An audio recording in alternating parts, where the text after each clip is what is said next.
Part of this major storm moving across multiple states, several inches of snow, fierce winds, dangerous driving for millions tonight. Temperatures dropping 50 degrees in some places, from Oklahoma to New York to Maine tonight.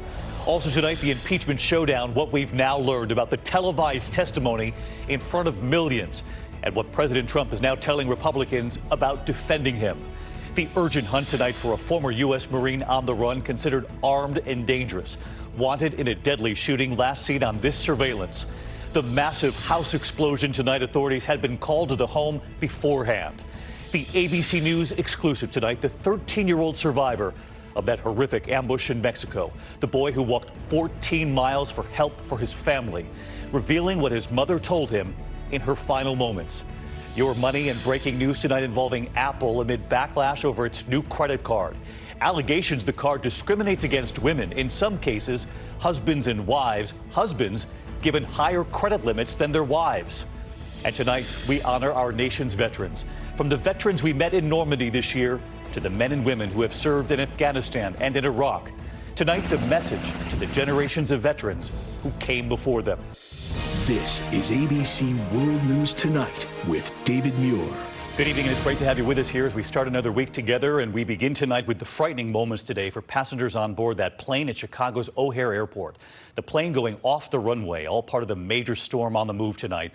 The passenger jet sliding off that runway on touchdown, a passenger recording from the inside. A ground stop for a time there, more than 1,000 flights canceled. And tonight, dangerous driving for millions. These images from central Michigan, cars off the road. Tonight, winter weather advisories in 16 states from Oklahoma all the way up to Maine. 65 million Americans in the path. And bitter cold, sub-freezing wind chills tomorrow morning. We time it out tonight for you, and ABC's Alex Perez leads us off from the storm zone tonight. Tonight, that winter storm making an icy mess of the evening commute and scary moments for air passengers in Chicago today.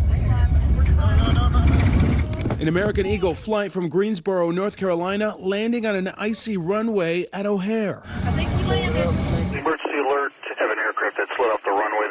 Video from inside the plane shows a wing scraping the snow after part of the landing gear collapsed. 41 people on board. A lot of us, there was a number of us around us, we thought we were going to flip. So it was definitely scary. The fast-moving storm grounding hundreds of flights at O'Hare and elsewhere. Drivers didn't fare much better on Chicagoland roadways. Crews out in full force, but roads still treacherous throughout the upper Midwest. Take a look as that driver tries to cut over a lane and it goes out of control. The early season snow catching some in Metro Detroit unprepared despite the warnings. Came a little too soon. I don't have my scraper.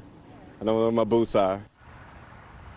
And David, temperatures here are now plummeting. We will drop to 13 degrees tonight, and the wind is not helping. It'll feel like 5 below. We're expecting icy roads and another rough commute in the morning as this storm moves east. David? As that city bus takes a wide turn there behind you, Alex Perez leading us off. Alex, thank you. As he mentioned, temperatures set to plummet tonight, dropping 50 degrees in some places. Let's get right to Chief Meteorologist Ginger Zee. She's tracking it all for us. Hi, Ginger. Hey, David. Oklahoma City went from 73 degrees to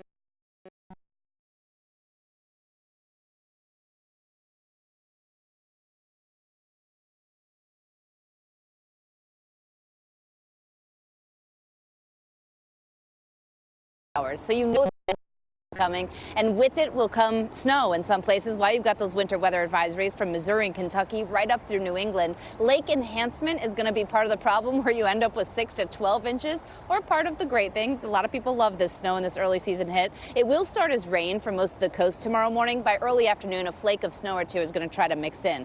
I think no matter what, you will all notice the cold, though. 25 that feels like in Houston tomorrow morning, 7 below for Des Moines, and here in New York City by Wednesday morning, David, it will feel like 15.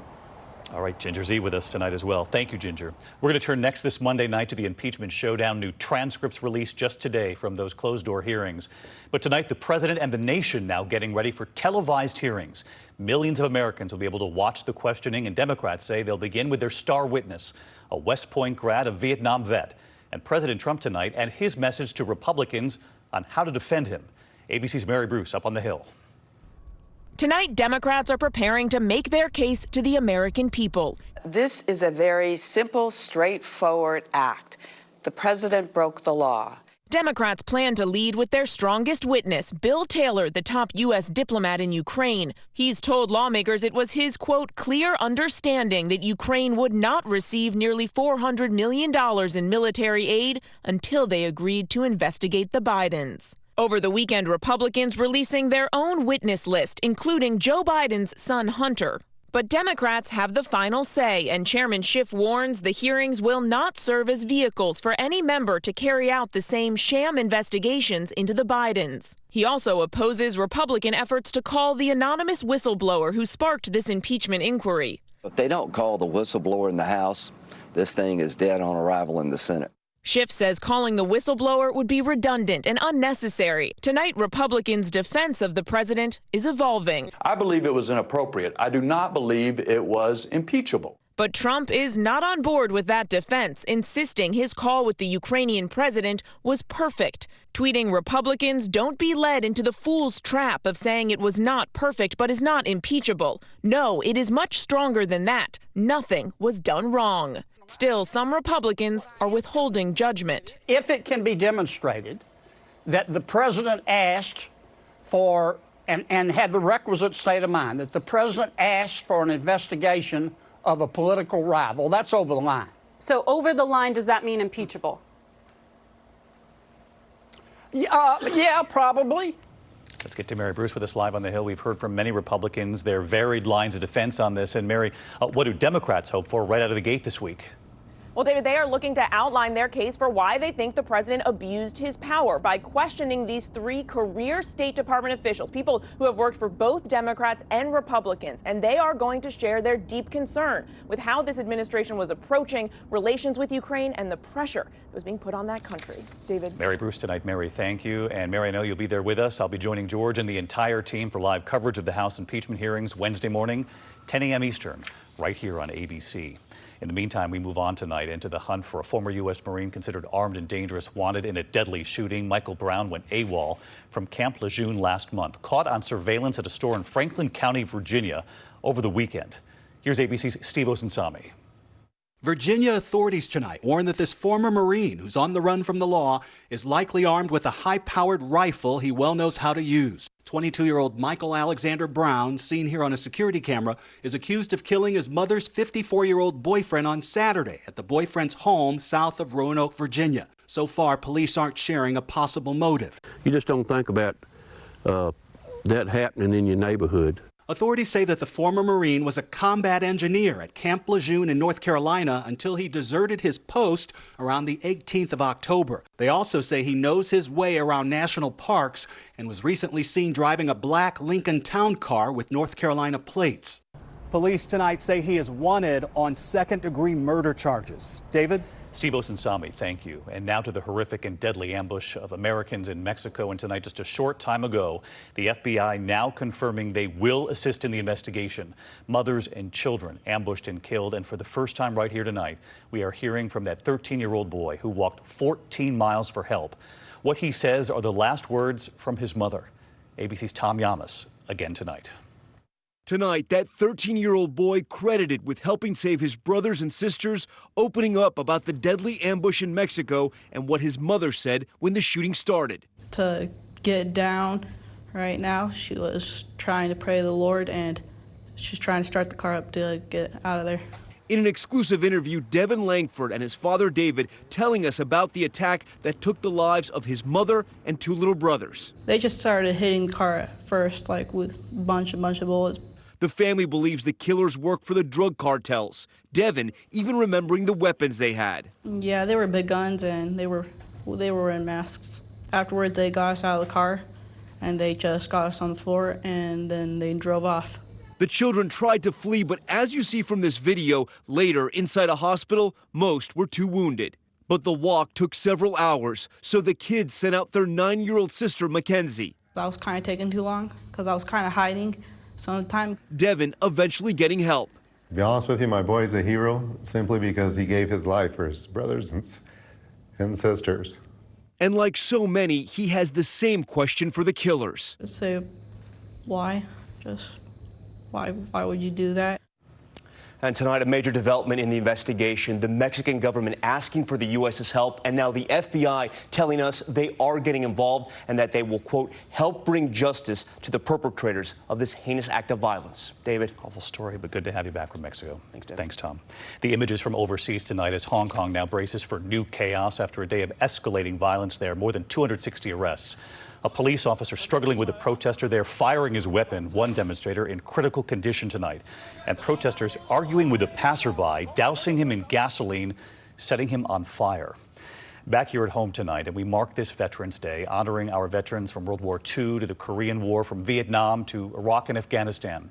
We begin with the World War II veterans you met right here. What we've learned happened after our trip, our return with them to Normandy.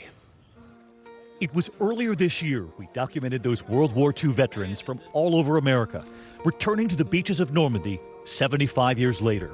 So many of those veterans telling me they had never gone back, and few had even talked about it.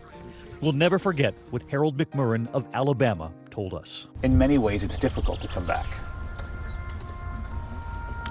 True.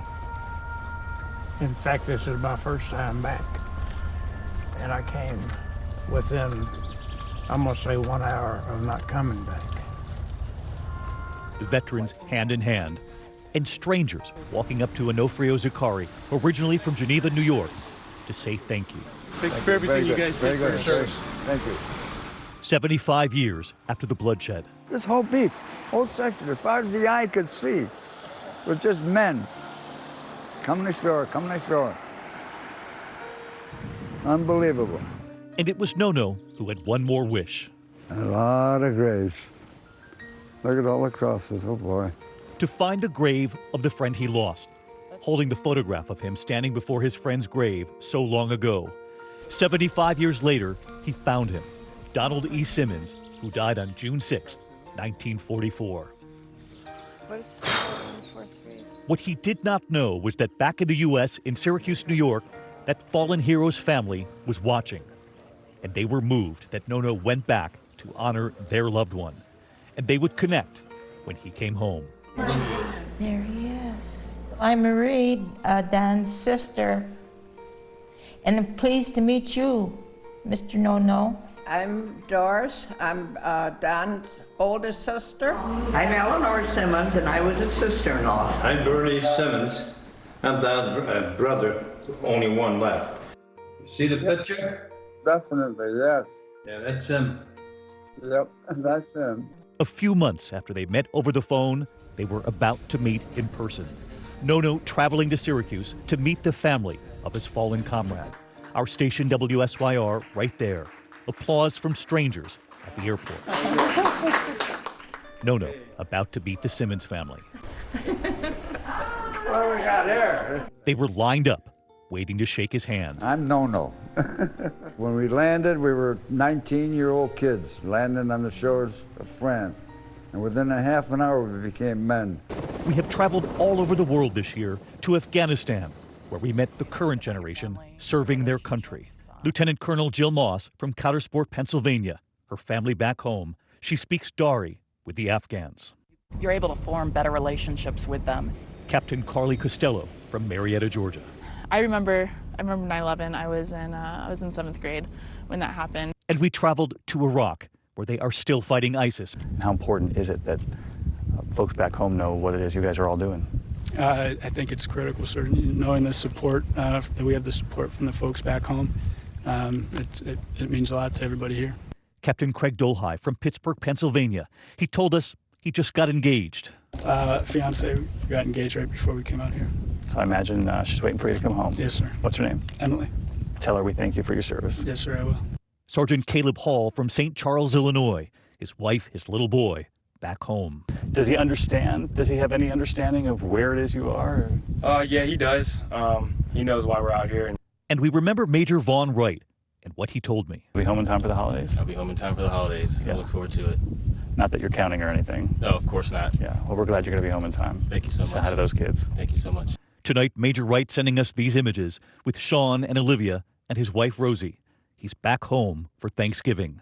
And so many of you at home have written to me online, reached out to us after our trip on that U.S. Navy submarine, the USS Florida.